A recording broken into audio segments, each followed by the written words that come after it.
오늘도 선한목자병원 이창호 병원장님을 모시고 육착성 혈액막염, 일명 오십견에 대한 질문을 이어가겠습니다. 원장님, 오십견을 사춘기의 호르몬 변화로 인한 몸의 변화처럼 자연스럽게 지나가는 과정으로 여기고 받아들여야 하는 걸까요? 그리고 남자들의 경우는 오십견이라고 하지 않아야 되는 것 아닌가요?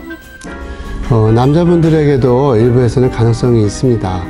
대개 50대가 인생의 큰 변화를 느끼는 그런 변곡점이 되기 때문에 남성과 여성에게 있어서 이 시기는 사회적으로나 가정적으로 우울한 감정을 느끼며 이 우울한 감정 때문에 병이 깊어지는 양상이 꽤 큽니다. 그래서 오십견이 있는 경우에는 반드시 심리적인 부분도 의사들이 잘 살펴서 마음을 편하게 해드리고 밝게 지내야 더 빨리 회복될 수 있습니다. 가장 중요한 것은 병이 발생했을 때 이것이 다른 질병에 의한 2차 질환이 아닌지를 반드시 확인해야 합니다. 1차 질환이 남아있는 경우에는 오십견이 해결된 후에도 재발하는 특징이 있어서 1차적인 질환이 없는 경우에만 오십견이라고 할 수 있겠습니다. 1차적인 다른 질환이 따로 없는 것을 확인하고 팔이 잘 안 돌아간다거나 뒷짐이 안 되는 오십견으로 확인이 되면 가장 좋은 방법은 무리하지 않고 지나가기를 기다리는 것이 좋다라는 그런 뜻이신가요? 네, 그렇습니다. 여성들에게는 이 과정이 큰 아픔이기 때문에 가족들의 관심이 필요하고요. 또 병 자체를 이해해주고 함께 공감해주는 그런 과정이 필요합니다. 특히 심리적인 부분이 꽤 많이 작용할 수 있어서 상실감에 있는 여성들이거나 우울증이 있는 분들에게 심리적으로 공감해주고 어려움을 도우려는 마음이 필요하고요. 무엇보다 기쁘고 밝은 환경을 만들어줘야 이 병에서 회복되는 경우가 많습니다. 대부분 오십견이 오래가기 때문에 고통 중에 그냥 살아가는 분들이 계시는데 이것이 1년 이상 가는 질병이다 보니까 어려운 시기에 아픈 기간이 너무 오래 지속되는 경향이 있습니다. 굉장히 상식을 건드리는 파격적인 말씀이신데요. 현재는 많은 병원들이 오십견을 질환으로 보고 치료해야 한다는 것을 강조하는 경향이 많이 있습니다. 원장님 말씀대로라면 오십견은 질환이 아니라 자연스러운 과정으로 들리는데요. 이렇게 이해를 해도 될까요? 예, 그런 경향도 있습니다. 그러나 50대 모든 분들이 이 병을 앓고 지나가는 것은 아니기 때문에 이런 경우가 발생한 분들에게만 해당된다는 측면에서는 질환이 맞습니다. 하지만 이 질환은 다쳐서 생긴다기보다는 신체 변화 상태, 또 사이코소마틱이라고 하는 정신 신체 질환으로 생긴다고도 볼 수 있기 때문에 종합적으로 살펴드려야 하는 그런 질병이 맞습니다. 그럼 원장님, 오십견으로 진단이 되었을 때 환자가 해야 하는 지혜로운 방법은 무엇일까요? 초기에는 통증약을 약간 쓰면서 수동적인 그런 관절 운동을 시도해 볼 수 있고요. 심리적으로 안정을 가질 수 있도록 하며 늘 밝고 감사한 마음의 상태를 유지하는 것이 좋습니다. 쉽게 얘기해서 수렁에 발만 빠졌을 때는 부지런히 발과 몸을 써서 빠져나올 수 있지만 허리까지 차면은 이제 혼자 힘으로 나올 수 없는 것처럼 초기에 알려드리는 운동법으로 회복을 경험하실 수도 있겠습니다. 이 운동법을 꾸준히 적용한다면 1년이 되기 전에 빠르게 오십견에서 벗어날 수도 있겠습니다. 대개 1, 2개월 안에는 이렇게 벗어날 수도 있는데 3, 4개월을 지나가기 시작하면은 본인의 노력만으로는 회복되기가 어렵습니다.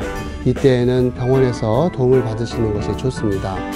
이 병은 점점 깊어질 가능성이 많기 때문에 초기에 치료를 받으시면 긴 시간 어려움을 느끼지 않고 벗어날 수 있습니다. 하지만 이 병이 기다리기만 해도 좋아진다고 해서 그냥 기다리기만 있다가 병이 깊어지고 일상생활에 어려움이 많아지는 경우에는 환자분들이 울면서 잠 좀 자게 해달라고 하시는 경우까지도 발생합니다.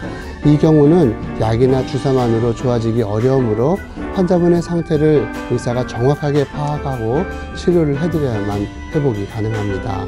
원장님, 1, 2개월 지났을 때는 어떤 운동을 좀 해야 할까요? 먼저 주의사항을 알려드리려고 합니다. 대개는 회복되려고 그 PT를 받는다거나 벤치프레스 같은 것들을 하거나 철봉에 매달리게 되는데, 이런 능동적인 운동들은 오히려 통증을 악화시키고 관절을 더 유착시킬 수도 있습니다. 그래서 물리치료를 보통 받게 되시는데요.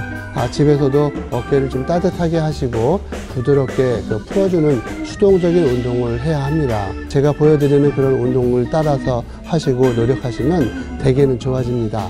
물속에서 아쿠아로빅이나 또 힘을 들이지 않는 수영 같은 것을 하는 경우에 어깨가 다소 풀어질 수도 있습니다. 때로는 수영을 늘 하던 분이 수영을 멈춘 이후에 이 질병이 발생하는 경우도 간혹 있어서 운동을 바로 멈추는 것도 좋은 방법이 아닐 수도 있겠습니다. 그리고 운동 시작 전에 워밍업이 필요하고요. 운동 이후에는 쿨링 다운의 과정이 꼭 필요하다는 것을 기억해 주셨으면 좋겠습니다. 약간의 그 소염제와 근육 이완제도 도움이 됩니다. 너무 심하게 아픈 경우에는 병원에서 스테로이드 주사를 사용했을 수도 있지만, 반복적인 스테로이드 사용은 어깨 질환을 악화시키는 문제도 있고요. 또 정신적인 악영향을 미쳐서 다른 부작용을 가져올 수도 있으므로 최소한의 양으로만 해야 합니다. 그럼 오십견은 수술을 하는 경우가 거의 없나요? 제가 아는 분은 어느 병원에서 오십견 수술을 했다고 하는데 더 안 좋아졌다고 하더라고요.